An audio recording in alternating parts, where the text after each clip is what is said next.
¿Qué tal? ¿Cómo está?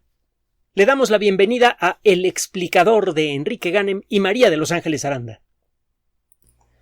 En los últimos meses, cuando hablamos de la lucha contra COVID-19, involucramos desde luego a la biología molecular, a la genética, a la epidemiología, a la virología, a muchas disciplinas que están unidas bajo el mismo manto, el manto de las ciencias de la vida.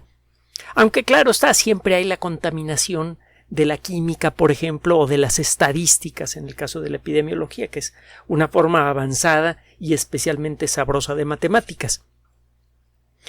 Pero la física, ¿qué tiene que decir con respecto a COVID-19?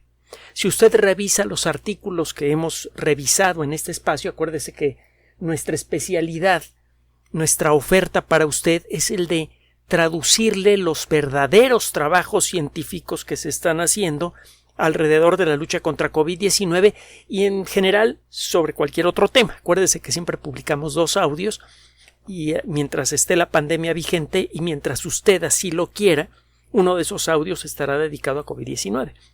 Después hablaremos de ciencias de la salud o hablaremos de lo que usted quiera. Acuérdese que es usted el que decide los contenidos de este espacio a través de sus comentarios, de sus sugerencias. Pues bien, regresando al punto. Si usted nos hace el honor de revisar los artículos que hemos publicado desde que comenzó la pandemia, se dará cuenta que sí ha aparecido algo de física por aquí y por allí. Pero bueno, la física realmente, ¿de qué manera puede contribuir en la lucha contra COVID-19? De una manera práctica, inmediata.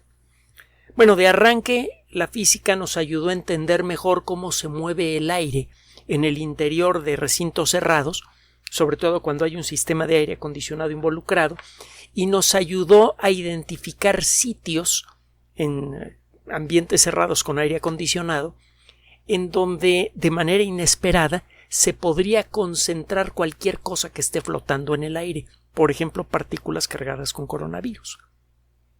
Esto a su vez ha otorgado herramientas que permiten estimar mejor cómo mantener funcionando muchos ambientes que operan bajo techo durante la pandemia. Hospitales,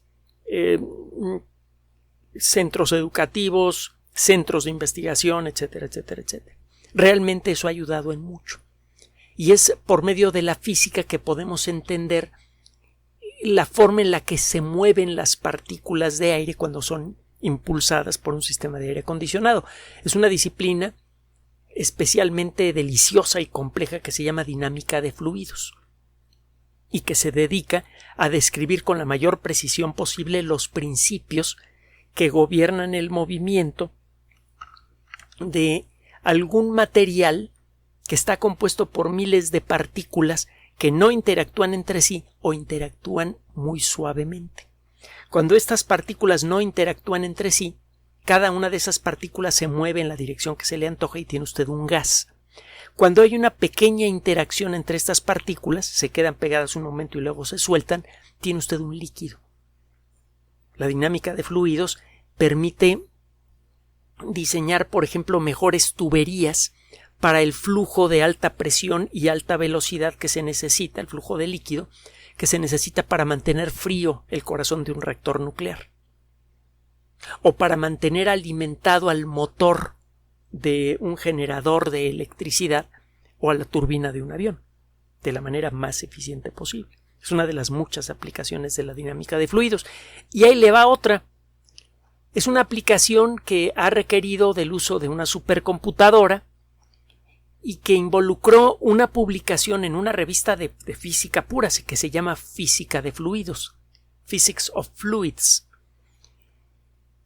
Para poder realizar esta investigación, además de un montón de matemáticas, estos investigadores utilizaron una supercomputadora, que es una de estas maquinitas que en realidad se trata de muchas computadoras personales de alta capacidad trabajando en paralelo y que pueden realizar en algunos casos varios centenares de miles de millones de operaciones aritméticas por segundo.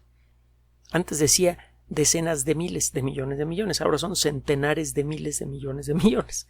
y más adelante serán millones de millones de millones y no falta mucho para que lleguemos a eso. ¿De qué se trata este artículo? Es bien útil. Definitivamente una de las mejores herramientas prácticas que tenemos en la lucha contra COVID-19 es el distanciamiento social. Realmente ha ayudado a cortar las líneas de contagio y ha sido tan efectiva esta disciplina, y también ha sido muy dolorosa y muy costosa, pero bueno, ha sido tan efectiva que parece ser, esto el día que quiera se lo contamos con más detalle, hay un artículo publicado por allí, parece ser que ha desaparecido una de las variedades de gripe, se extinguió. Una variedad de gripe que nada más puede pasarse de un ser humano a otro. Fue tan efectivo el proceso de distanciamiento social en las zonas en donde esta variante era común que ya no se le encuentra por ningún lado. Ya era hora de que aplicáramos nuestro extraordinario talento para extinguir especies para darle en la torre a un virus, que formalmente hablando no es una especie porque no está vivo, pero bueno. El distanciamiento social funciona, pero tiene un costo social importante. De hecho, tiene muchos costos sociales diferentes. El costo total es grandote. Y como sucede con las cuentas grandotas, a la hora de ver el detalle encuentra usted muchos rubros. El distanciamiento social involucra, por ejemplo, el reducir el aforo o incluso el cancelar el acceso a ciertos espacios, por ejemplo, oficinas. La gente se va a trabajar a sus casas. Y eso tiene ventajas muy importantes para la economía familiar. Se reduce el gasto de gasolina, etcétera. Sí se aumenta el gasto en electricidad, ciertamente, el gasto en internet, pero no son equiparables. El gasto en automóvil siempre es mayor. Pero lo que también aumenta es el desgaste emocional de las personas que tienen que permanecer encerradas 24 horas al día durante toda la semana laboral, en compañía de una familia que está acostumbrada a comportarse como familia y que por lo tanto pues, está acostumbrada a hacer ruido. Si está el papá o la mamá, pues se les pide atención, etcétera, etcétera, etcétera. Y el trabajar en casa ha alterado este elemento fundamental del funcionamiento de muchas familias, con consecuencias a veces desagradables. El distanciamiento social ha tenido también un montón de otras consecuencias. En la actualidad, el distanciamiento social sigue vigente en muchos países del mundo. En Europa, por ejemplo, parecía que ya comenzaba a relajarse la situación, pero como era de esperarse, empezaron a aumentar los contagios y ya están estudiando regresar de nuevo al asunto del aislamiento social, del distanciamiento, del uso de mascarillas. Y mejor antes que ya que se haya declarado una nueva ola de infecciones. Pero bueno, el caso es que en muchos ambientes el distanciamiento social genera problemas graves de frustración que muchas veces tienen como consecuencia que la gente abandona la disciplina de mantener el distanciamiento social. Hay muchos ambientes en donde la gente instintivamente y de buena fe respeta el distanciamiento, solo que al cabo de un rato la gente que está en ese ambiente empieza a sentirse incómoda, al punto de que se vuelve impráctico mantener el distanciamiento social y entonces lo que comenzó como un ambiente ordenado con una probabilidad de contagio muy baja se convierte en un foco de contagios muy activo. Cuando usted entra a cualquier espacio público, incluyendo la calle, la acera, en la actualidad, usted tiene en mente el mantener una distancia de no menos de 1,5 metros.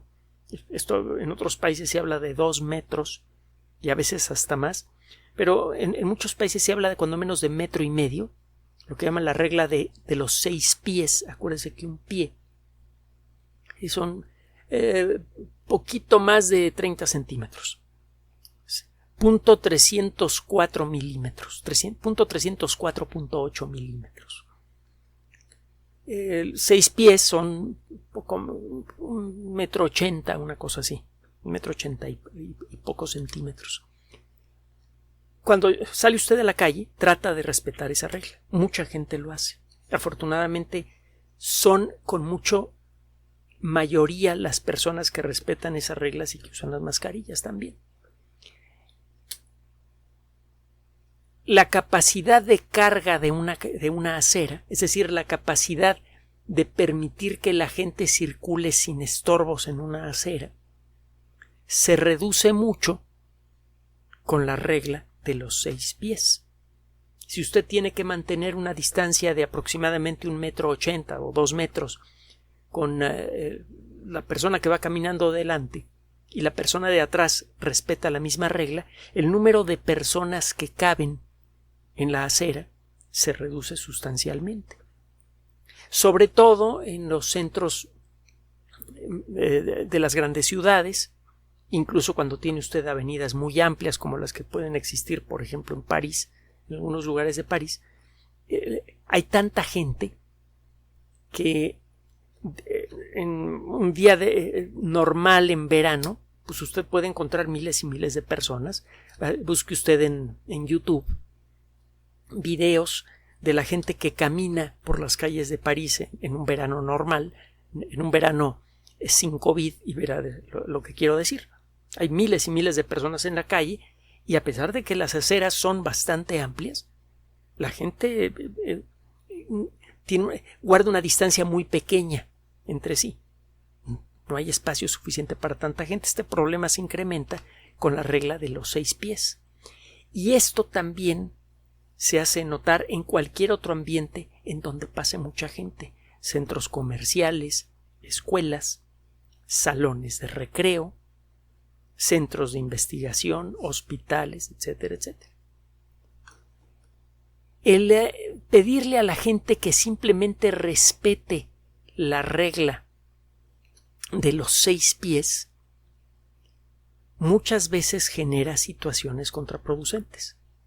En muchos ambientes y a veces de manera sorprendente se producen verdaderos embotellamientos humanos que tardan mucho tiempo en despejarse. De pronto está usted haciendo fila para poder cruzar una calle y esta fila tarda mucho tiempo en desahogarse. Es lo mismo que pasa cuando comienza a apelotonarse el tráfico. Usted no ve la causa del problema, simplemente ve que el tráfico de pronto avanza un momentito y luego se detiene, avanza un momentito y luego se detiene. Resulta incomprensible para la persona que está sumida en ese relajo entender qué es lo que está pasando y por lo tanto le resulta más difícil seguir respetando las mismas reglas. En el caso del tráfico, la gente empieza a cambiar de carril para ver si el carril de al lado se mueve más rápido, algo que puede suceder por momentos, solo para descubrir que después de mucho esfuerzo y lograr cambiarse de carril, el carril que abandonó es el que ahora está avanzando. Este tipo de comportamiento caótico se puede modelar con computadoras y se puede modelar con las complejas y deliciosas matemáticas de la dinámica de fluidos. Bueno, eso es lo que hizo este grupo de investigación de la Universidad de Carnegie Mellon y que involucró esta publicación en Physics of Fluids, un artículo que, al igual que muchos otros relacionados con COVID-19, puede ser descargado de manera gratuita. Solo que aguas, porque este sí está lleno de cosas que muerden. Hay muchos símbolos matemáticos. La realidad es que detrás de las matemáticas solo hay belleza, pero a mucha gente le cuesta trabajo perforar la barrera de la simbología. Si a usted le espantan los símbolos matemáticos, quédese con el rollo que le estoy echando. Si a usted le gustan, descargue el artículo. Es gratuito. Bueno, ¿qué es lo que encontraron estos investigadores?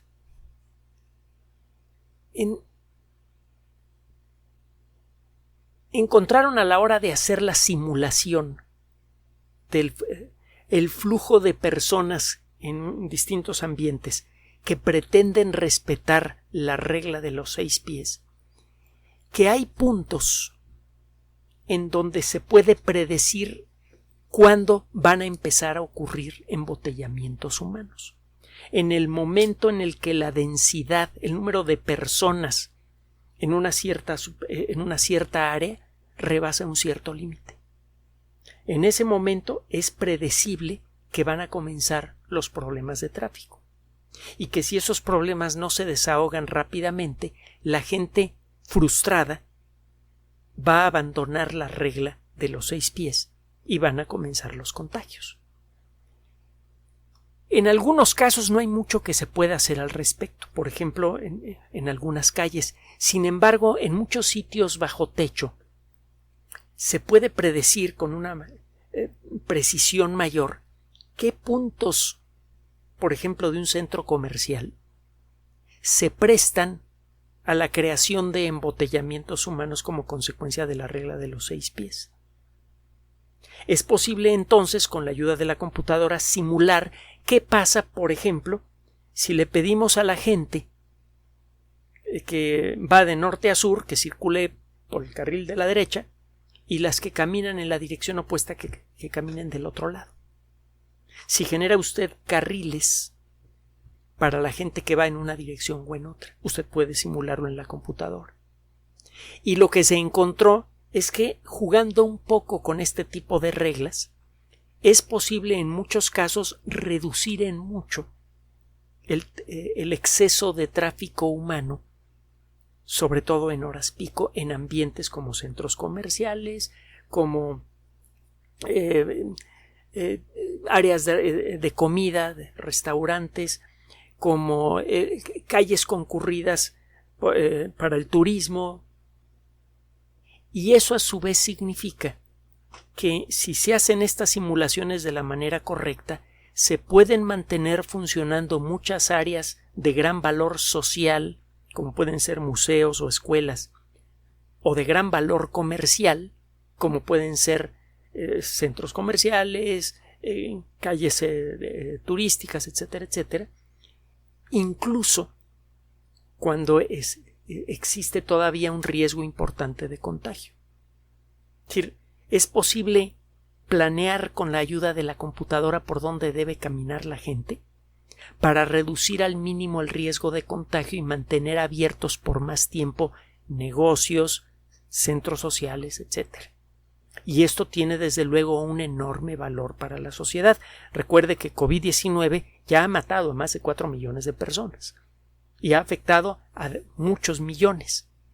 Pero el impacto económico y social de COVID-19 nos afecta a todos y esa afectación puede durar mucho tiempo. Se puede reducir esta afectación con la ayuda de la mecánica de fluidos, de una supercomputadora y de uno que otro epidemiólogo, biólogo, etcétera, etcétera, que sea cuate de un físico, o de un físico que sepa de biología o un biólogo que sepa de computación.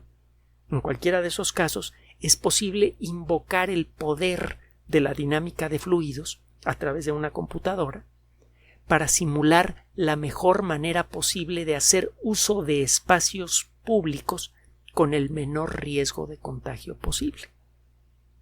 Esto no es algo tangible como una vacuna, pero puede tener un valor igualmente valioso para la sociedad.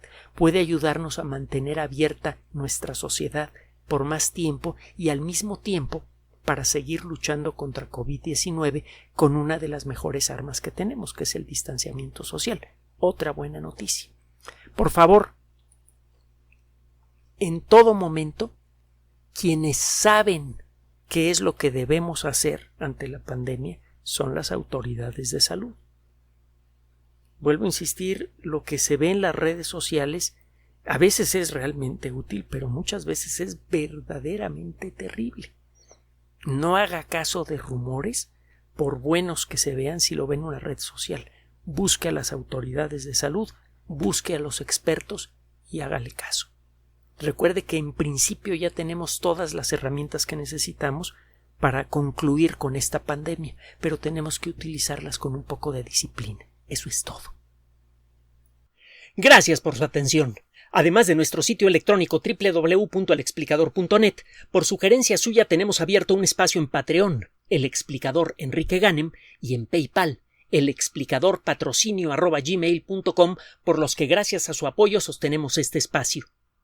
Puede usted descargar gratuitamente estos audios en formato MP3 en Spotify y en iTunes como El Explicador sitio oficial y en SoundCloud como El Explicador y con formato de video en YouTube en El Explicador sitio oficial. Recuerde nuestras redes sociales de siempre, Twitter Enrique-Ganem y en Facebook Enrique Ganem sitio oficial, El Explicador y los grupos que usted ya conoce. Finalmente, El Explicador siempre somos María de Los Ángeles Aranda y Enrique Ganem. Gracias.